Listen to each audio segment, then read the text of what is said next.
Hello everyone, my name is G. Welcome to week 5 of the Pocket Founder Dev Updates.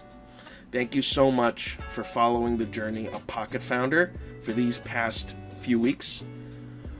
If you've seen some of the most recent ones, you'll know that Pocket Founder has undergone a lot of different changes. One of which is a major pivot for the central idea of the app.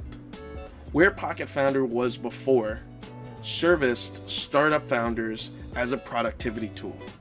And while that was important, and the feedback I got from testers was it was a really interesting product, it wasn't something that directly affected founders immediately.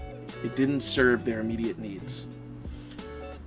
So obviously that's disheartening for any startup founder to hear. I'm not immune from that, right? But when that happens, you gotta learn to pick yourself up, pivot, and figure out how to bring the most value to a customer base.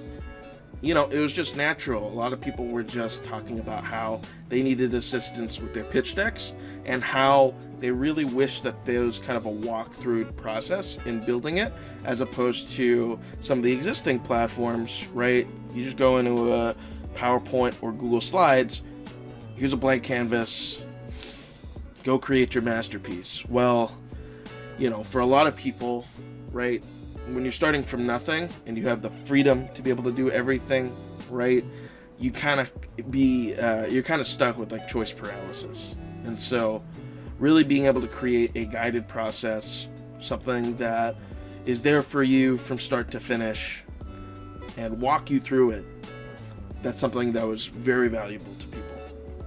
So these are the slides used in the app to kind of form the base of a pitch deck. For a lot of these slides, the template is some form of background photo with as few words as possible. Instead of having someone sit there and build each of the slides, do it via chunking. So there's about 14 to 15 slides.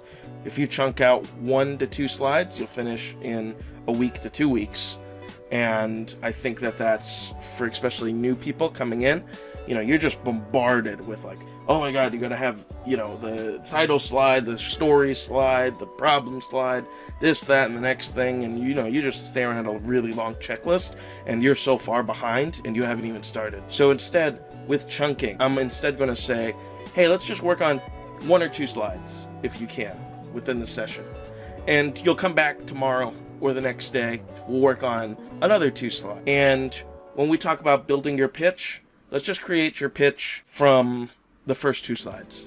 And let's practice that. You know, one day we're going to build some slides. The next day we're going to practice pitching the slides made of the previous day. And then next day we're going to build 2 more slides. I'll just bring in the app real quick. And if we hit new slide and go into there, you can see that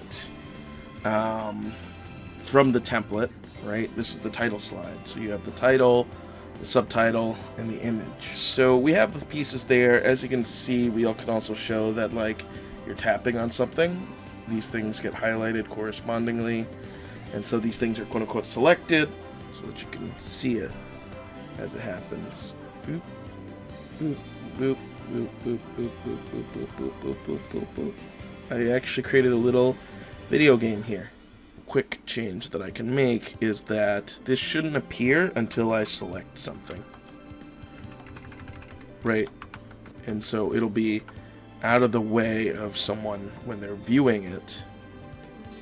So let me just put this in a thing and then do what was it, selected component not equal to -1,